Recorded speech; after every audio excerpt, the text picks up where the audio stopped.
Olá pessoal, tudo bem? Eu sou a professora Valnice Luz, trabalho no Colégio Militar Unidade 2, em Palmas, Tocantins. Ministro aulas no ensino médio, assim como eu sempre venho falando para vocês, especificamente no primeiro ano. E continuando aqui o nosso estudo sobre função, nós vamos falar agora sobre a construção de gráficos de funções, tá bom? Assim como nas partes iniciais, que a gente falou sobre função, como representá-la em forma de diagrama, agora nós vamos aprender a representá-los geometricamente, através de gráficos, tá bom? E para que isso aconteça, nós precisamos aprender a construir esses gráficos, tá? De uma maneira bem simples, que vocês já conhecem, que é através do plano cartesiano. Nós iremos trabalhar essas funções do plano cartesiano. Mas pensando assim de uma maneira geral, quando nós trabalhamos com funções, a construção dos seus gráficos é de extrema importância, porque assim como a gente vê a nossa imagem sendo refletida no espelho, acontece também com o gráfico de uma função, tá? Ou seja, ele é o reflexo da função. Quando você olha para o gráfico, você vai conseguir, de acordo com o seu estudo, que você vai aprofundando sobre funções, você vai perceber que tipo de função que está sendo trabalhado. Então, você consegue fazer essa associação. Então, essa é a importância de estudar e de aprender sobre gráficos de uma função, tá bom? Porque através dele você vai ver o reflexo da função, você vai perceber que função que você está trabalhando. Através do gráfico de uma função, nós podemos identificar qual é o tipo da função. Como eu já falei, podemos construir ou devemos construir esse gráfico no plano cartesiano, tá? E lembrando, né, que é um plano cartesiano, é um ambiente onde o gráfico será construído. Ele é estabelecido pelo encontro dos eixos cartesianos x e y, que a gente vê desde o 8º, 9º ano. São conhecidos como eixo das abscissas e os eixos das ordenadas, tá? Até marquei para vocês, ó, o eixo das abscissas, os eixos das ordenadas, e a partir daí nós temos o par ordenado para estar construindo o nosso plano cartesiano e depois a gente construir o gráfico, tá bom? Coloquei esse exemplo aqui, se vocês observarem, eu marquei aqui, deixei bem explícito aqui o que é o eixo das ordenadas, né? É o eixo Y, o eixo das abscissas é o eixo X, e nós temos os pares ordenados. Nesse caso aqui é o par ordenado x igual a 1 e y igual a 2, como vocês estão observando aqui, tá bom?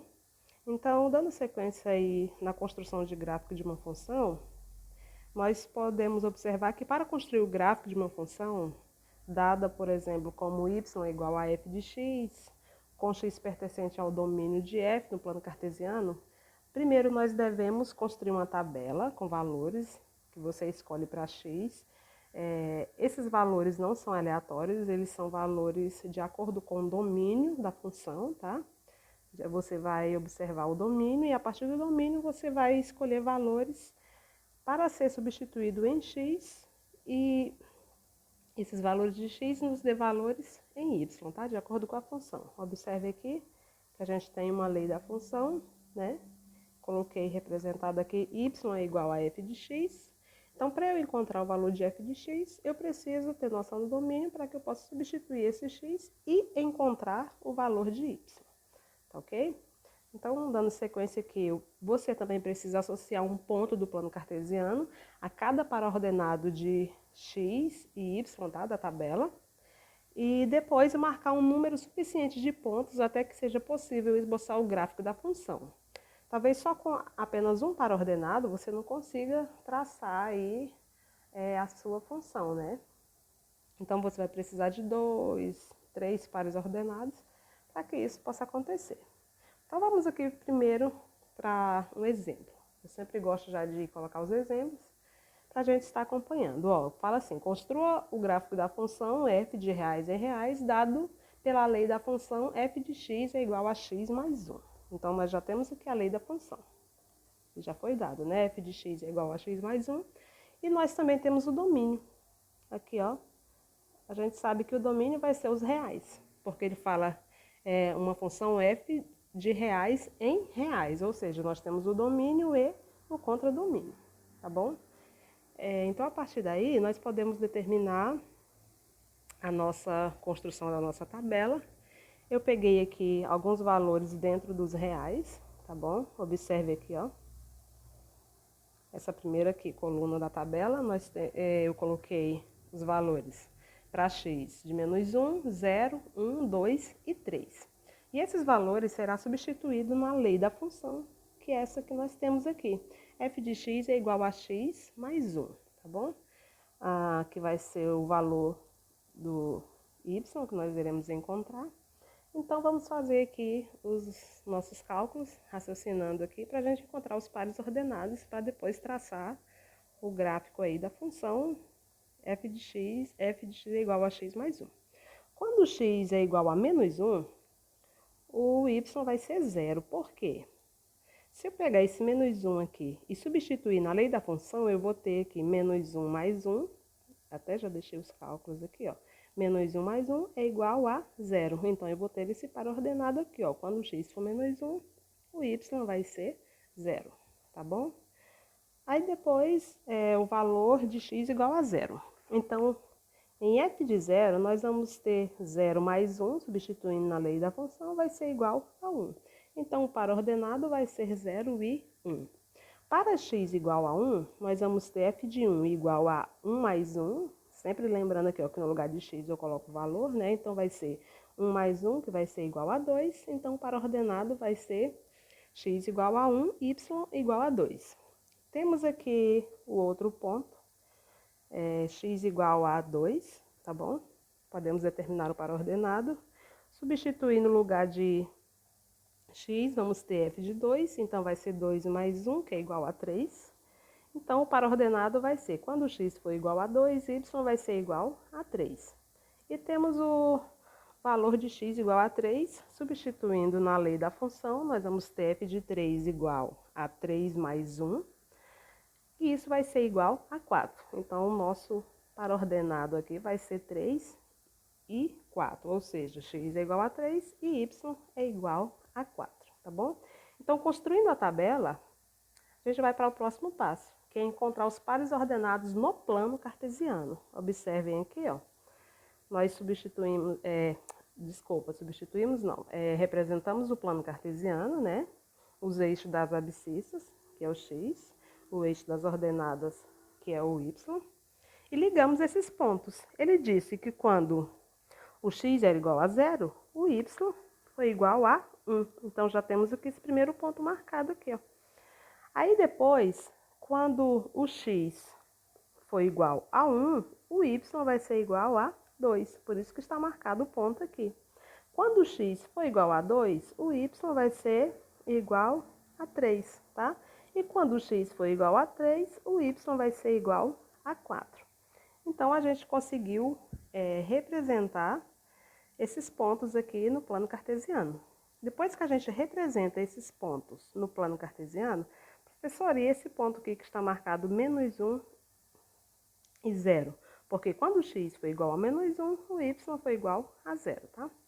Então, vamos aqui. Então, traçando o gráfico, né, no plano cartesiano, fica representado assim, o gráfico da função, da lei da função, né, f de x é igual a x mais 1, ou posso também chamá-lo assim, ó, y é igual a x mais 1. Traçamos aqui, observe aqui que está uma coisinha diferente. Esse é o gráfico da lei da função, tá bom? Primeiro, a gente vai encontrar valores para x, observando sempre o domínio, né? Depois a gente encontra os valores de y, depois constrói o plano cartesiano, depois liga os pontos e encontra a lei da função. Então, aqui está dizendo, ó, que o gráfico da função é essa semirreta que está traçada aí no plano cartesiano entre o eixo das ordenadas e o eixo das abscissas, tá bom? Vamos para outro exemplo aqui. No exemplo 2, ele também pede para construir o gráfico da função, só que agora a lei da função é f de x vai ser igual a menos x quadrado, menos 1, no intervalo de menos 2 a 2. Quando ele fala aqui, ó, no intervalo fechado de menos 2 a 2, esse símbolo aí, o colchete, ele significa que o intervalo é fechado, ou seja, só vai estar dentro desse intervalo aí os números que estão entre menos 2 a 2, tá bom? Então, aqui nós já conseguimos determinar o nosso domínio, porque ele já nos dá um intervalo, então a gente já vai saber que o nosso domínio vai ser menos 2, observem aqui, marquei, né? Menos 2, porque o intervalo é fechado, então o elemento 2 entra. Menos 2, menos 1, 0, 1 e 2. Então, esses serão os valores para x que nós iremos substituir na lei da função, tá bom? Lembrando que, como eu vou determinar, professor? Observando o domínio da qual essa lei da função está sendo representada, tá bom? Então, continuando aqui na sequência, vamos aqui substituir os valores, né, do domínio em x aqui. Lembrando que os valores, a cada valor do domínio, ele tem que corresponder a um único valor no contradomínio, que é o y, né? Então, vamos lá. Gente, novamente, desculpa, eu moro aqui bem na avenida e passa muito carro, tá? Desculpa por esses barulhos que incomodam, mas vamos continuar nosso raciocínio aqui. Primeiro, x igual a menos 2. Quando eu tenho x igual a menos 2, substituindo na lei da função aqui, f de x é igual a menos x elevado a 2 menos 1, eu vou ter f de menos 2 vai ser igual, observando que esse menos aqui, ó, da lei da função, ele não está elevado ao quadrado, tá bom? Então, por isso que ele fica fora aqui do parêntese, ó, eu coloco menos, abro parêntese, coloco o valor de x, que é menos 2 elevado a 2, menos 1. Então, isso vai ser menos 2 elevado a 2, ou ao quadrado é igual a 4.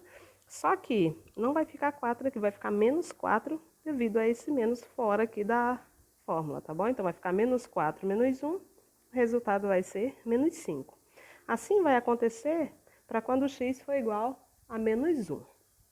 Substituindo aqui na lei da função, nós vamos ter f de menos 1 vai ser igual a menos, abre parêntese, menos 1 elevado ao quadrado, menos 1, que vai ser igual a menos 1 elevado ao quadrado é 1, só que eu tenho esse menos aqui, né? Vai ficar menos 1, que é igual a menos 2. F de 0. 0 ao quadrado é 0. Como 0 ele é neutro, ele não tem sinal nem positivo e negativo, então 0 menos 1 vai ser o próprio menos 1. F de 1, porque x é igual a 1, nós vamos ter menos 1 elevado ao quadrado, menos 1, que vai ser menos 1, que é igual a menos 2. E o f de 2, nós vamos ter menos 2 elevado ao quadrado, menos 1. 2 elevado ao quadrado é 4, só que nós temos esse menos aqui fora do parênteses, então vai ficar menos 4 menos 1 é igual a menos 5. Então, nós temos os pares ordenados aqui, ó. 1, 2, 3, 4 e 5, tá? Quando x for igual a menos 2, o y é igual a menos 5. Quando x é igual a menos 1, o y é igual a menos 2. Quando quando x é 0, o y é menos 1. Quando x é 1, o y é menos 2. E quando x é 2, o y é menos 5. Construindo essa tabela aqui, nós podemos agora representar no plano cartesiano e construir o gráfico, tá bom? Já representei, já construí. Só para a gente aqui observar, olha só. Primeiro ponto aqui. Quando o x foi menos 2, o y foi menos 5. Então, já foi marcado esse ponto aqui, ó. Nós temos o primeiro ponto marcado. Depois, quando x foi igual a menos 1, o resultado encontrado em y foi menos 2. Quando o x foi igual a 0, o y encontrado foi o menos 1. Por isso que está marcado o ponto aqui no eixo y, tá? Depois nós procuramos aqui quando o x foi igual a 1, o y foi igual a menos 2. E por último, quando x foi igual a 2, o y foi igual a menos 5. Então, através desses 5 pontos aqui de pares ordenados, nós conseguimos construir o nosso gráfico, tá? Ou o gráfico da lei da função, representado assim, f de x é igual a menos x quadrado menos 1. Tá bom, gente? Dando sequência aqui, nós também podemos estar determinando se um conjunto de pontos, tá? De pares ordenados, é gráfico de uma função ou não. Você consegue olhar para um gráfico lá no plano cartesiano, tá?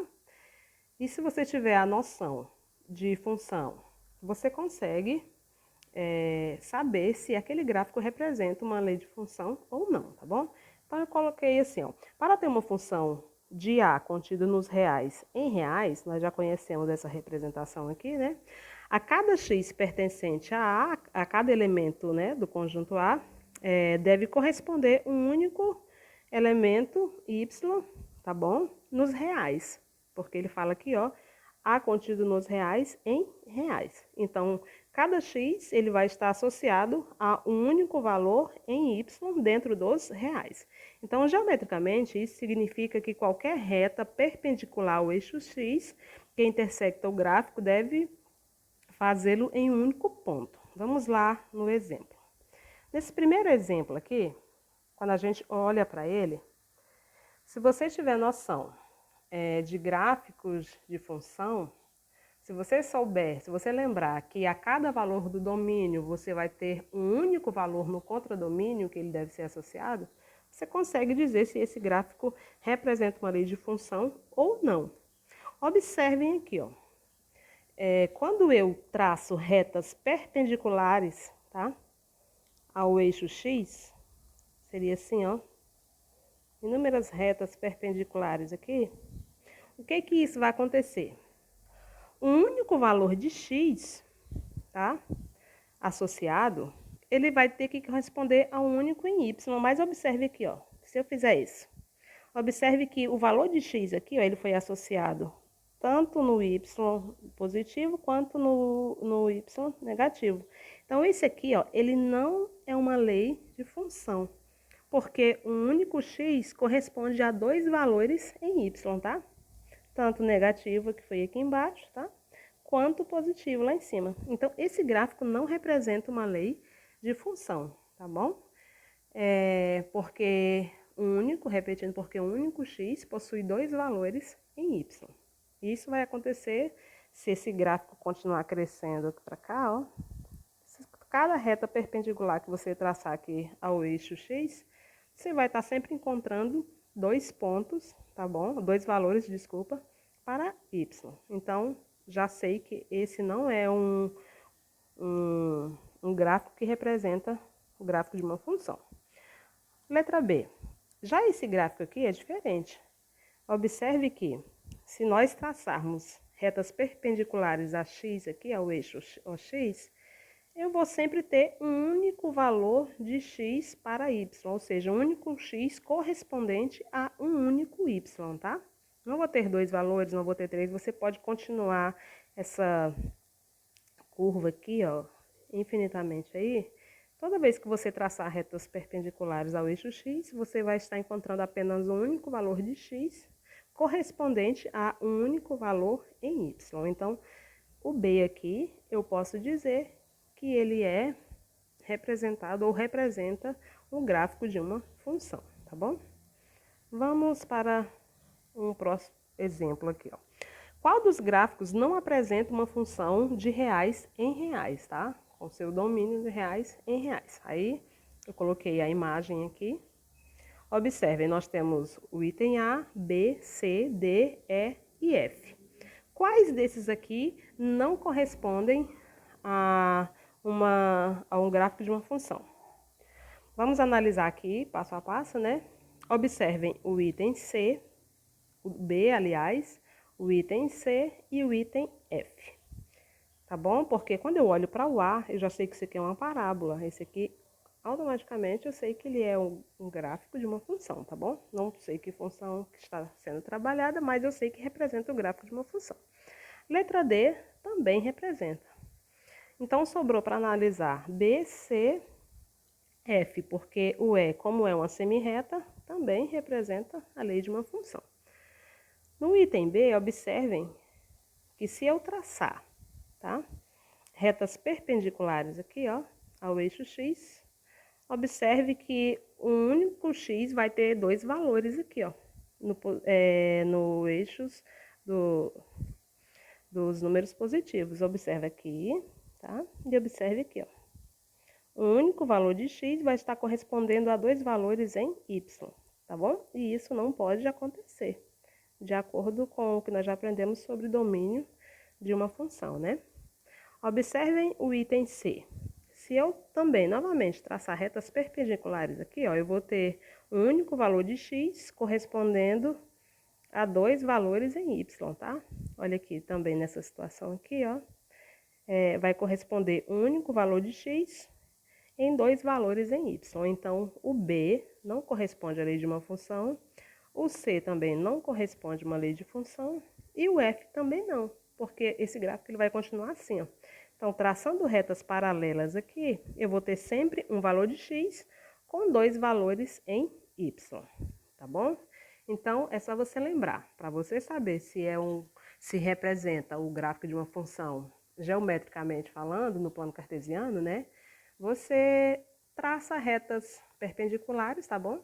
Ao eixo x e observa se os valores de x ele tem um único correspondente em y ou não. Se ele tiver um único correspondente em y, ele representa o gráfico de uma função. Se ele tiver um único valor de x, mas com dois valores em y, com três valores em y, a partir daí você já pode desconsiderar que não representa a lei de uma função.